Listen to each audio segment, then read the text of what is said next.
안녕하세요. 오늘도 사연살롱을 찾아주셔서 감사합니다. 올해로 30대 후반이 된 저는 작은 꽃집을 운영하고 있어요. 졸업식이나 어버이날 같은 특별한 날을 제외하면 꽃 선물을 주고받는 일이 무척이나 드물어진 요즘 시절에 꽃집을 경영한다는 건 말처럼 쉬운 일이 아니에요. 특히나 저희 가게처럼 영세한 규모의 꽃집 같은 경우에는 훨씬 어렵기도 하죠. 대형 꽃집 같은 경우에는 경조사 화환 덕분에 그나마 조금 나은 상황이니까요. 하지만 전 꽃집을 시작한 걸 단 한 번도 후회한 적이 없어요. 어릴 적부터 꽃을 좋아했거든요. 꽃이 가져다주는 평화로움과 싱그러움, 그리고 향기가 늘 저에게는 행복이었고 꽃집 덕분에 참한 총각을 남편으로 맞이할 수 있었어요. 남편은 꽃집 단골 손님이었거든요.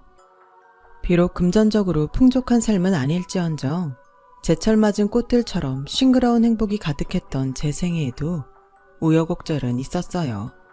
시모 때문이었죠. 물론 시모가 처음부터 이상한 사람이었던 건 아니에요. 오히려 다른 시모들보다 훨씬 좋은 사람이었어요. 어느 정도였냐면요. 많이 바쁘니? 어머나, 언제 오셨어요? 죄송해요. 가지치기 한다고 한참 바빠가지고 오셨는 줄도 몰랐네요. 방금 막 들어온 참인걸 뭐. 근데 꽃집에 손님이 자꾸 없어서 어쩌니? 어쩔 수 없죠. 꽃 선물이 흔한 시대는 아니니까요. 그래도 전 괜찮아요. 꽃을 보고만 있어도 마음이 뿌듯해지고 적성에도 잘 맞고요.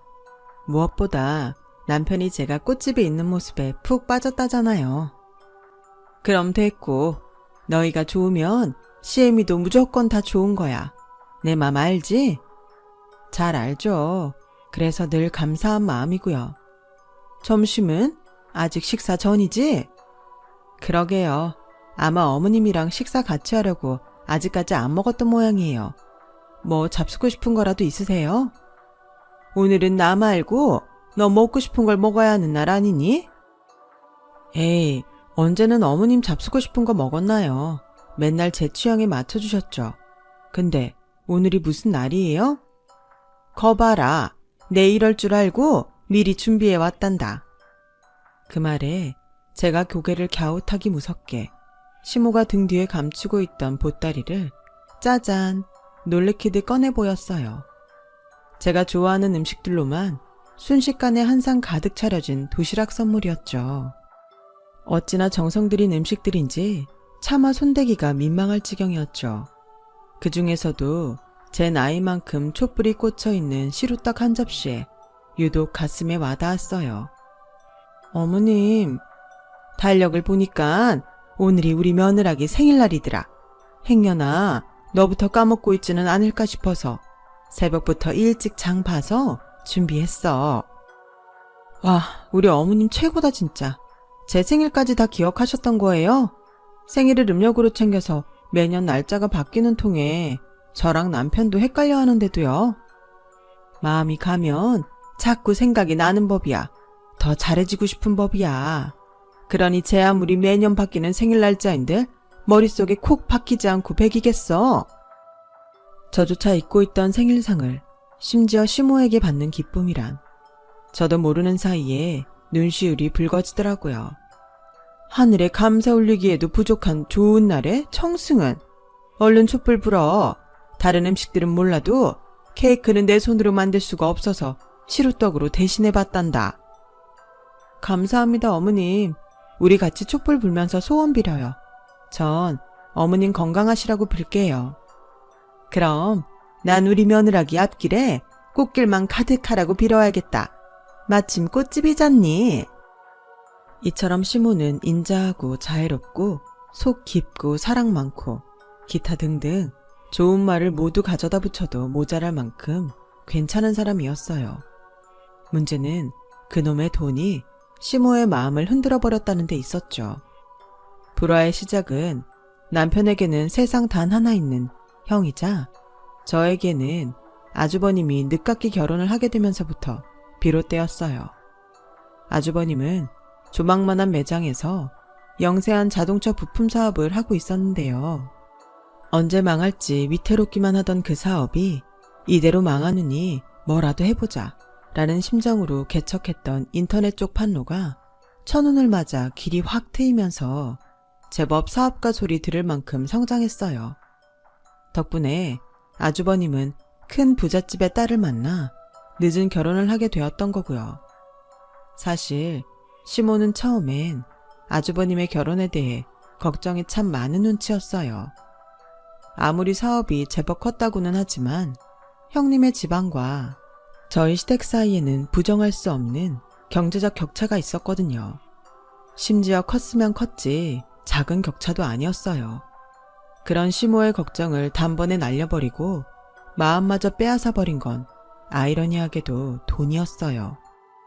얘 며느라, 이래 봬도 내가 세상을 허투루 산 건 아닌 모양이더구나. 무슨 좋은 일이라도 있으셨어요? 뭐니 해도 농사 중에 제일은 자식 농사라고 하지 않든. 그럼요. 아무래도 내가 그 자식 농사를 아주 크게 성공했지 싶어. 요즘 시댁 전세 만기 때문에 내 걱정이 이만저만 아니었던 건 알지? 집주인이 전세금을 올려달라는데 그 돈은 도무지 맞춰줄 수가 없고 다른 집을 알아보자니 전세금이 워낙에 많이 올라가지고서는. 어떻게 모르겠어요. 그래서 저도 여기저기 부동산 알아보고 다니는 중이잖아요. 어머님 걱정에 하도 잠이 안 와가지고요. 그럴 필요 없게 되었어. 네 형님이 글쎄 전세금을 보태주겠다잖니? 그 돈이면 지긋지긋한 반지하 말고 햇볕 잘 드는 집으로다가 이사도 갈 수 있겠더라 얘. 와, 축하드려요 어머님. 매년 장마철마다 하수관 역류해서 고생 많으셨는데 이젠 그럴 일 없겠네요. 어디 그것뿐이겠니? 신혼집으로다가 60평 아파트를 미리 계약해두었대. 이제 나나 우리 큰아들이나 고생은 다 끝났다고 봐야지.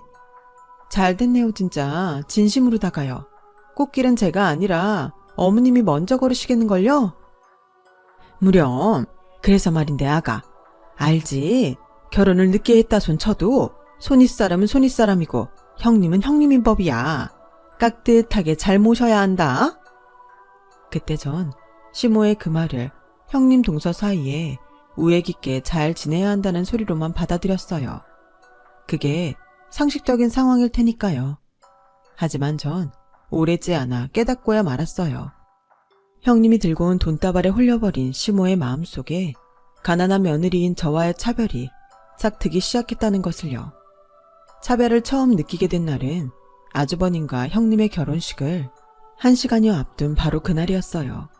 예식장에 도착하기 무섭게 시모가 저희 부부를 뒷골목으로 불러내더라고요. 그래놓고는 얼떨결에 끌려나온 저희 부부에게 한다는 말이 참 가관이었죠. 너희는 결혼식에 참석하지 않는 것이 좋겠다. 그게 도와주는 길이야. 네? 정 일손을 거들고 싶거들랑 형님네 신혼집 가서 걸레질도 좀 해두고 환기도 좀 시켜두고 하든가. 아파트가 신축이라서 우리 귀한 큰며느리 새집 증후군이라도 걸릴까 걱정되니까는. 그게 무슨 말씀이세요? 결혼식도 참석하지 못하게 막는 것도 모자라서 청소까지 하라고요? 혹시라도 신혼집 청소하다가 저쪽 집안 식구들이라도 방문하면 청소업체에서 나왔다고 해. 어머님, 사돈애들이랑 하객들 수준 못 봤니? 하나같이 한 자리씩 떡하고 꿰찬 귀한 양반들 투성이야. 차려입곤 행색만 봐도 그래. 명품 정장들 사이에 어디 시장표 싸구려를 들이밀기는. 그래놓고 내가 동서입네 시동생입네하고 앉아있을 작정이니? 시엠이 쪽팔리게? 쪽팔려요? 저 며느리예요. 이 사람은 어머님 막내 아들이고요. 근데 쪽팔리다뇨. 그게 지금 부모 입에서 나올 말인가요? 네 아주버님 체면 생각도 해야지. 너희는 엄연히 하류층이고 아주버님이랑 형님은 상류층이야. 조선시대로 치면 천민과 양반 정도의 수준 차이다 이 말이야. 알아들었으면 잠자코 시키는 대로 형님네 신혼집 청소 싹 해놓고 기다려. 밥은 이바지 음식 몇 그릇 싸다가 주마. 너무 기가 막힌 저희 부부가 차마 아무런 대꾸도 못하는 사이 시모가 제 손에 들려있던 꽃다발을 빼앗아 짓밟았어요. 아주버님과 형님의 결혼을 축복하기 위해 제가 몇 날 며칠을 고민으로 밤잠까지 설쳐가며 정성껏 만들어간 그 꽃다발을 말이에요. 그 순간 돈이 사람 하나 망치는 건 순식간이라던 말이 전부 사실이었구나 싶었고 치가 떨리더라고요. 가난한 집에서 태어나 평생 풍족하게 살아본 적은 없었지만 적어도 가난 앞에서 비굴하게 살아본 적도 없거든요. 이딴 취급 앞에 고개나 굽실거리면서 살라고 친정 부모님이 절 낳아주고 시집까지 보낸 것도 아니고요. 시모 보란듯이 결혼식에 참석했어요.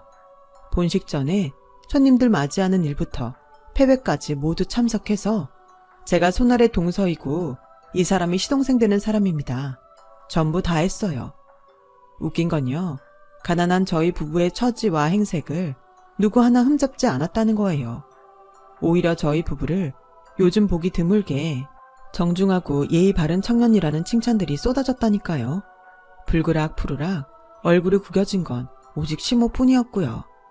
어쨌거나 그날의 사건 이후로 저희 부부는 시모와 부쩍 소원해졌어요.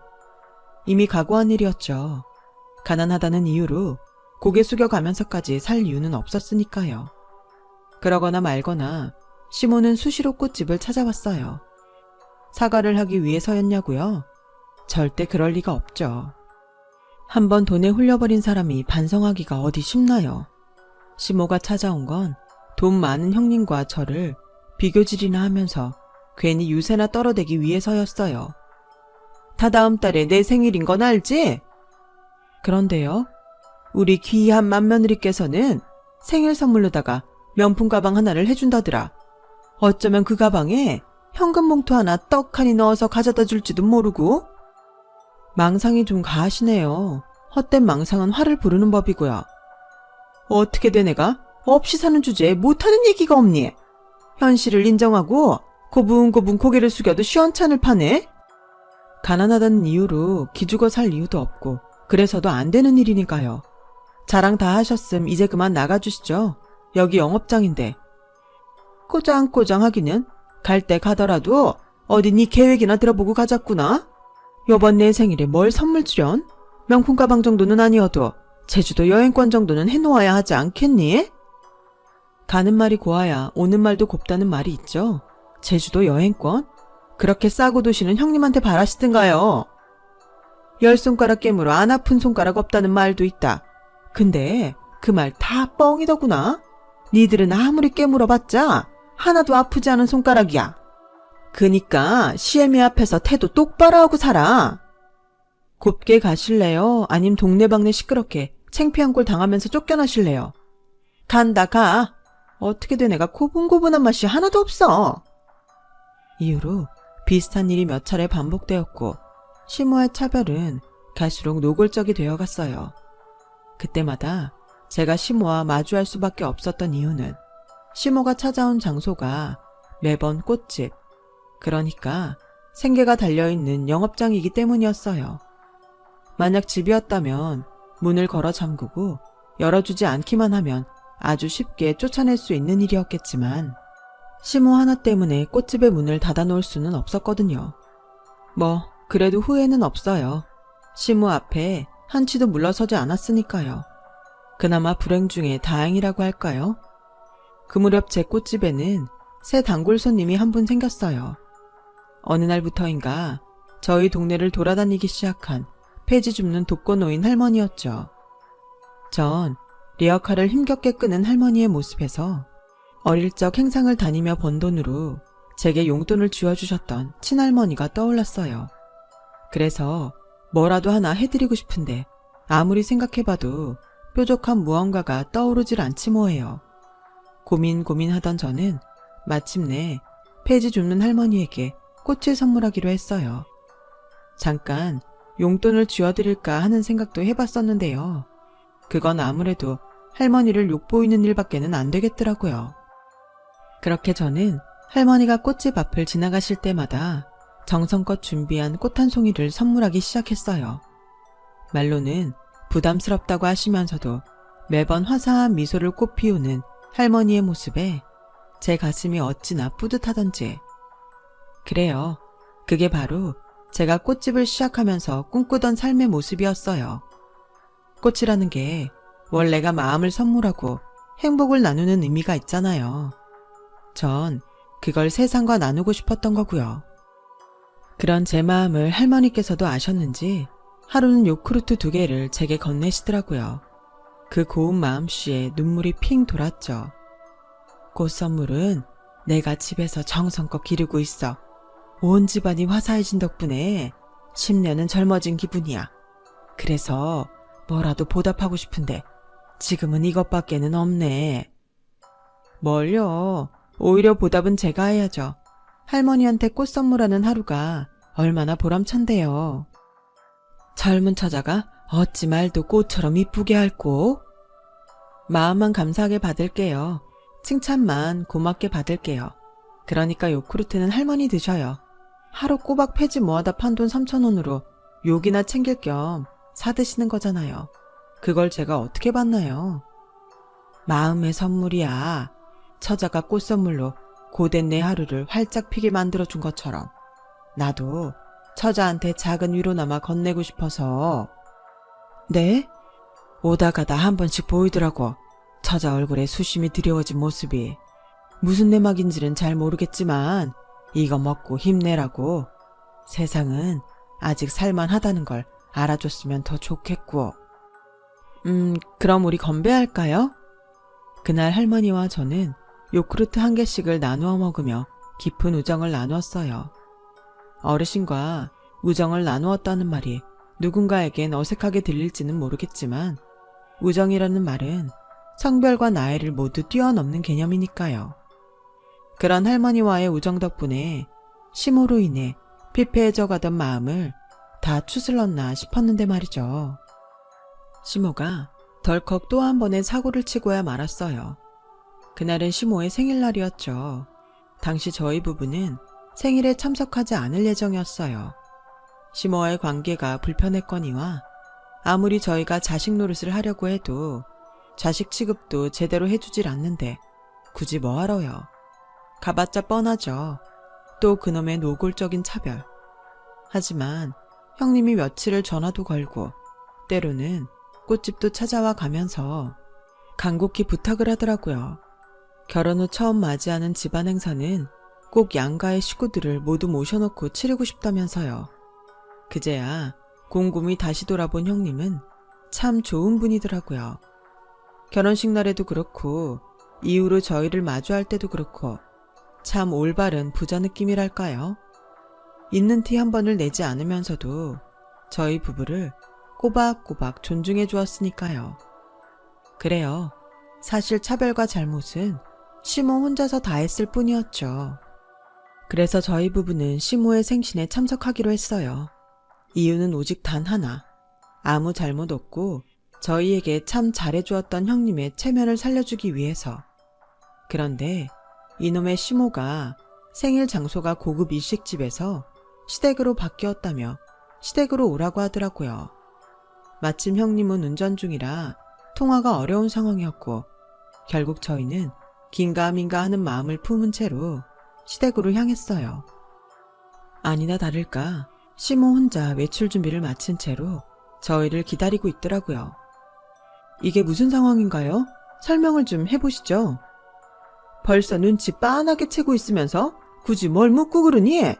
니들은 여기 꼼짝 말고 집이나 지키고 있어. 하다 이제는 별꼴을 다 보이시네요. 내가 괜히 이래? 결혼식 참석하지 말라고 그렇게 단단히 타일렀는데도 고개 빳빳이 쳐들고 돌아다니기나 하고 말이야. 네 행실이 반듯했으면 나도 이렇게까지 할 이유는 없었어 이거사. 그래서 어떻게 되었던가요? 참 예절 바른 부부라고 칭찬받았어요. 하객들 중 누구 하나 저희의 행색이나 먹고 사는 사정 같은 건 개의치 않았다고요. 너 자꾸 말대꾸 할래? 왜요? 가난하면 입도 없을까 봐서요? 좋은 신혼집도 없이 시댁 전세금도 한 푼 못 보태주고 시집 온 며느리는 생각도 없고 말도 할 줄 모를까 봐서요. 천만에요. 저도 할 말은 하고 살아야겠네요. 우리 큰며느리처럼 값비싼 생일 선물이라도 떡하니 안겨주고 목소리를 높이던가. 착각하지 말아요. 어머님 생일 축하하자고 참석하는 거 아니고 양가 식구들 다 초대한 형님 체면 살려주고 싶어서 참석하려는 거니까. 이것이 기어이? 격분한 시모는 냉장고에서 반창통들을 꺼내 바닥에 던지며 외쳤어요. 오냐 그래. 이게 내 생일밥이다. 정 그렇게 얻어먹고 싶거들랑 핥아 먹든 주워 먹든 니들 수준에 맞게 행동하든가. 아님 개처럼 얌전히 집이나 지키고 있던가. 왜? 싫으니? 겨우 이깟일로 자존심이 상하더냐? 그러게 왜 오르지도 못할 나무를 넘보기를. 진짜 안 될 사람이네요. 뭐야? 겨우 돈 때문에 자식 며느리를 개취급을 해요? 이게 지금 제정신으로 할 수 있는 짓인가요? 그러는 너희는 자고로 걔들도 지 주제는 아는 법이야. 주인 앞에서는 짖지도 않는 법이라고. 하나만 묻죠. 우리가 개면 부모인 당신도 개인가? 야! 말 같지도 않은 소리 집어치우라는 뜻이에요. 명품 집안이랑 어울리면 당신도 명품 되는 줄 알아? 그때 시모가 제 얼굴에 반찬통 하나를 집어 던졌어요. 하지만 어림없는 일이었죠. 전 아주 가뿐하게 피했고 그 바람에 현관을 향해 붕 날아간 반찬통이 시모가 애지중지 아끼던 명품 구두를 엉망으로 만들어버리고야 말았으니까요. 형님이 결혼할 적 예단으로 시모에게 마련해준 명품 구두 말이에요. 시모는 처참한 몰골이 된 명품 구두를 보며 아연 실색했고 저와 남편은 기다렸다는 듯이 의절의 말을 날렸어요. 자식 개 취급하는 엄마? 그런 엄마 나도 필요 없어. 우리는 그냥 돈이 넉넉하지 않은 것뿐이지만 마음부터 병들어버린 엄마는 구제불능이라고. 너 이것들이 끝까지? 마지막으로 한마디만 더 덧붙이죠. 명품 사돈에 명품 맏며느리 있어봤자 당신은 명품이 될 수가 없어. 왜? 사람부터가 싸구려니까. 저희 부부는 통쾌하게 돌아섰고 이후로 한 1년쯤 시댁과 연락 없이 지냈어요. 의절한 시모한테는 당연한 일이었지만 저희 부부에게 참 잘했던 형님한테는 다소 미안한 일이었죠. 애써 초대해준 자리에 갑작스레 불참하게 된 것도 그렇고 긴 시간 연락도 없는 일도 그랬고요. 하지만 저희 부부로서는 어쩔 수 없는 일이었어요. 통쾌하게 돌아섰다지만 시모와의 사건은 부정할 수 없는 상처로 남았기에 그 기억들로부터 벗어나는 일이 급선무였거든요. 그런 제 곁에는 다행스럽게도 폐지 줍는 그 할머니가 있었어요. 저와 할머니 사이에 꽃과 요구르트를 주고받는 우정은 하루하루 깊어갔고 그러다 문득 이런 생각이 들더라고요. 할머니처럼 좋은 분이 우리 시어머니였으면 세상이 얼마나 행복하기만 했을까? 그 안타까움이 오죽 사무쳤던지 저도 모르는 사이에 할머니에게 시모와의 모든 사연을 고백하고 있더라고요. 할머니는 제 말을 끝까지 다 들어주신 뒤에야 입을 열었어요. 사람 사는 일이 원래가 험하다지만은 처자가 마음고생 많았겠네 그려. 그래도 다행이네요. 하늘 아래 남편 말고 제 마음을 알아주는 사람이 하나 더 있어서요. 얘기 잘했어. 속상한 일은 마음 맞는 사람한테 털어놓으면 조금이라도 위안이 되는 법이지. 아무래도 그렇겠죠? 그렇고 말고 얘기 나온 김에 내가 좋은 친구 하나 소개시켜줄까? 친구요? 독거노인센터 매년 후원금도 보내고 매주 직접 자원봉사도 나오는 새댁인데 사람 괜찮아. 마침 처자랑은 연배도 비슷한 데다가 무엇보다 얼핏 영 다른 것 같으면서도 알고 보면 비슷한 고민을 겪고 있으니까 서로 마음의 위안이 되어줄 수 있을 거야. 우리가 그랬던 것처럼. 다른 것 같으면서도 비슷한 고민이요? 일단 만나보면 알 거야. 할머니는 저를 이끌고 독거노인센터로 향했어요. 할머니가 소개시켜준다던 자원봉사자를 마주한 저는 순간 얼어붙고야 말았고요. 그 사람은 형님이었거든요. 저희가 아는 사이인 줄은 전혀 몰랐던 할머니도 잠시 당황하더니 이내 둘이서 얘기 나누라며 자리를 비켜주셨어요. 그렇게 할머니 덕분에 인연을 다시 이어가게 된 저와 형님은 근 1년 만에 대화를 나누었어요. 미안해요, 형님. 형님 잘못도 아닌데 연락도 없이 1년씩이나 보내버려서. 이해해. 동선에도 무슨 이유가 있었겠지. 솔직히 나도 사람이라 그날 생일자리가 엉망이 되어버린 건 조금 믿기도 했었어. 시모는 울었는지 어쨌는지 퉁퉁 부은 눈으로 나타나질 않나. 동선에는 어렵게 초대해놨더니 연락도 없이 불참하지를 않나. 그런데 있잖아. 나도 시모를 겪다 보니까 문득 이런 생각이 드는 거 있지? 동선애한테도 무슨 이유가 있었겠구나. 그래서 1년째 연락도 없이 명절에도 시아버지 제삿날에도 시댁에 오질 않는구나. 형님도 무슨 일이 있으셨군요. 있었지, 아주 많이. 그래서 진지하게 이혼을 고민하던 중이었어. 이혼을요? 아주버님 문제인가요? 아니, 시모 때문에. 내 딴에는 며느리도 자식이랍시고 부모 대접 잘해줬을 뿐인데 시모가 왜 자꾸 우리 집안에 빨대 꽂으려는 기분이 들지? 시모의 편애를 받는 줄로만 알았던 형님의 고백은 놀라웠어요. 저희 부부에게는 가난하다는 이유로 말 같지도 않은 차별질을 해왔다면 형님한테는 아주 대놓고 뜯어먹을 작정이었더라고요. 요새는 외제차를 타고 다녀도 사람들이 손가락질하지 않는 세상이라는 둥. 명색이 시어머니라는 사람이 허름한 옷 입고 다니면 사람들이 부잣집 사돈 흉보지 않겠냐는 둥. 또 어느 날에는 큰아들 사업이 조금 더 뻗어나가려면 투자금이 필요할 것 같아지를 않나.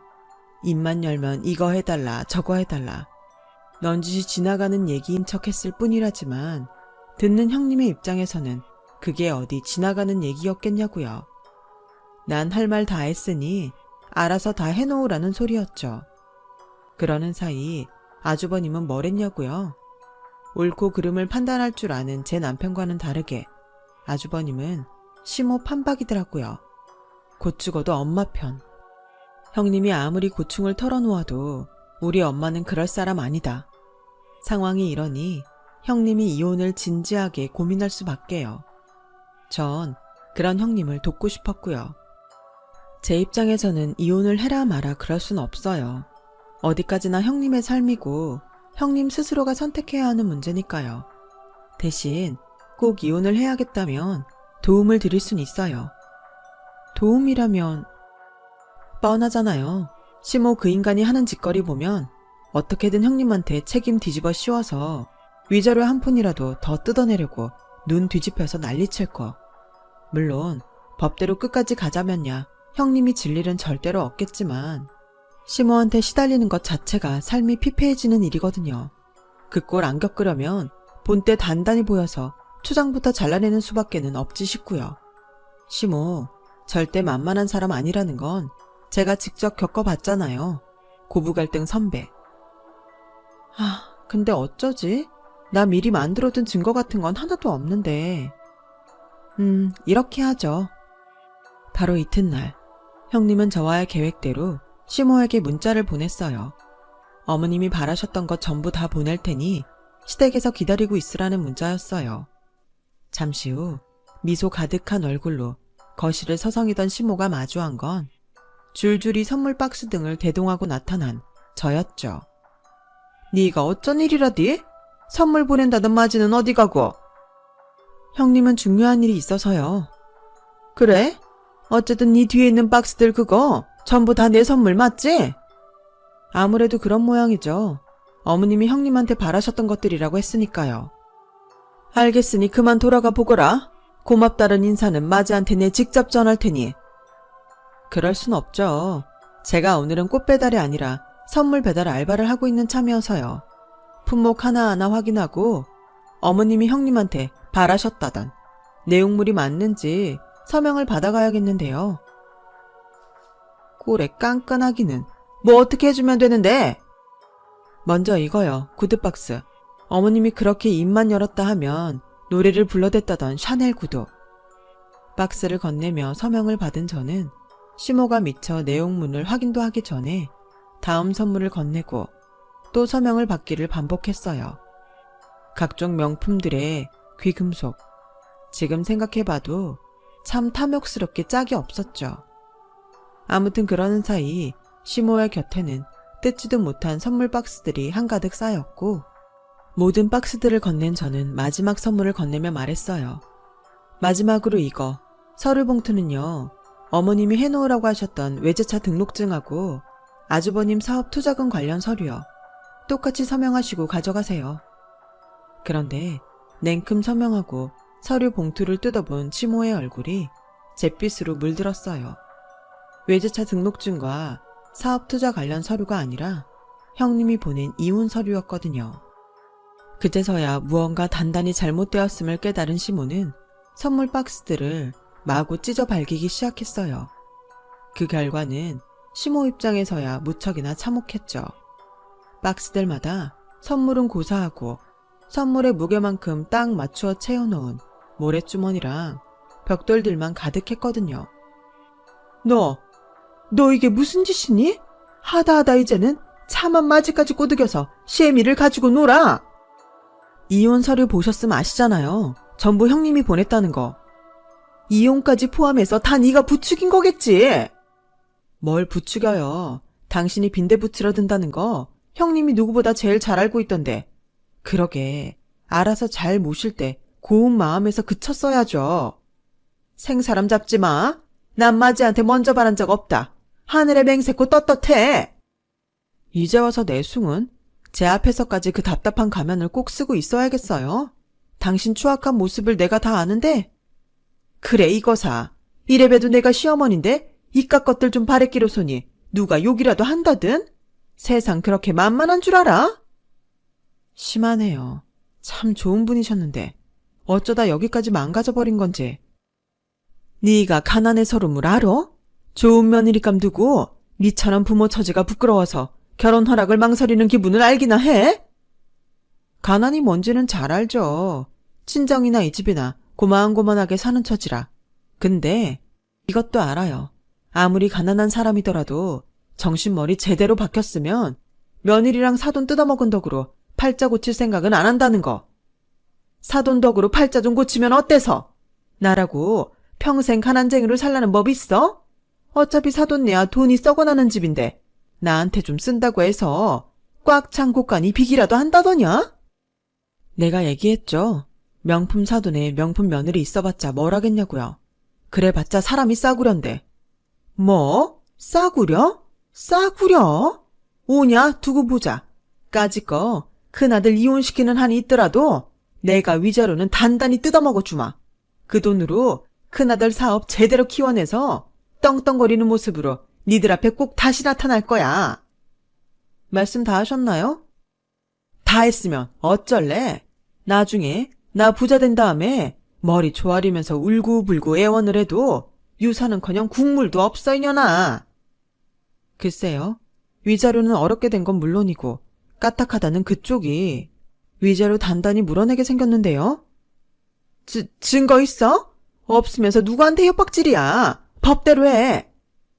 제가 왜 여기서 이런 짓까지 벌이고 있겠냐고요. 떡잎부터 싹둑 잘라내려는 거잖아요. 이거 서류 어머님이 형님한테 요구했다는 금품들과 품목들에 직접 서명하셨고 여기 휴대폰 생생한 증언들 모두 녹음되었고 덕분에 증거야 차고 넘치게 되었네요. 그래도 정 위자료 욕심이 난다면야 어디 한번 해보시든가요. 그래봤자 변호사 비용 날리는 꼴밖에는 안 될 테지만. 그날 시모는 결국 거품을 물고 쓰러졌어요. 저는 119 구급대가 도착하는 것을 확인하고 나서야 모든 증거들을 챙겨 유유히 돌아섰고요. 비로소 시모와의 긴 악연이 끝나는 순간이었죠. 형님은 아주버님과 순조롭게 이혼했어요. 시모는 말 한마디, 행동 하나라도 잘못했다가는 거액의 위자료 청구를 받을까 두려웠던 나머지 이혼이 성사되기까지 콧배기조차 비추질 못했고요. 또 시모는 살고 있던 전셋집에서도 쫓겨나게 생겼다고 들었어요. 형님이 결혼하면서 보태주었던 전세금을 돌려달라고 했거든요. 뱁새가 황새 쫓다가 가랑이 찢어진 격이라고나 할까요? 저는 여전히 작은 꽃집을 이어가고 있어요. 남편과의 사이도 화목하고 폐지 줍는 할머니와의 우정도 이어나가고 있죠. 그러는 한편으로 형님이 매년 후원금도 보내고 직접 봉사활동도 다니는 독거노인 센터에 꽃강이도 나가기 시작했어요. 외로운 독거노인 분들과 함께 꽃을 심고 화분에 담아 가정에 보내고 있죠. 꽃처럼 아주 싱그럽고 향기로운 날들이에요. 돈이 나쁜 건가? 아님 사람이 나쁜 건가? 하는 생각이 들더군요. 뭐 생각하기에 따라 결론은 다르겠지만 제 생각에는 콩 심은 데 콩 나고 팥 심은 데 팥 난다예요. 결국에는 사람에 따라 다르다는 얘기죠. 심성이 고운 형님에게 뿌리 내린 돈은 독거노인 센터의 후원과 봉사활동을 통해 올바르고 알찬 열매를 맺은 반면 시모에게 뿌리 내린 돈은 결국 최소한의 인간성마저 잡아먹힌 채로 스스로를 파국으로 인도한 것처럼요. 주변의 자연과 꽃들이 제 사연을 들어주신 사연살롱 여러분의 나날을 포근히 보듬길 기원하며 감사합니다. 여러분, 사연 댓글에 응원과 현명한 조언 부탁드려요. 좋아요와 구독은 저에게 큰 힘이 됩니다. 오늘도 좋은 일 가득하세요.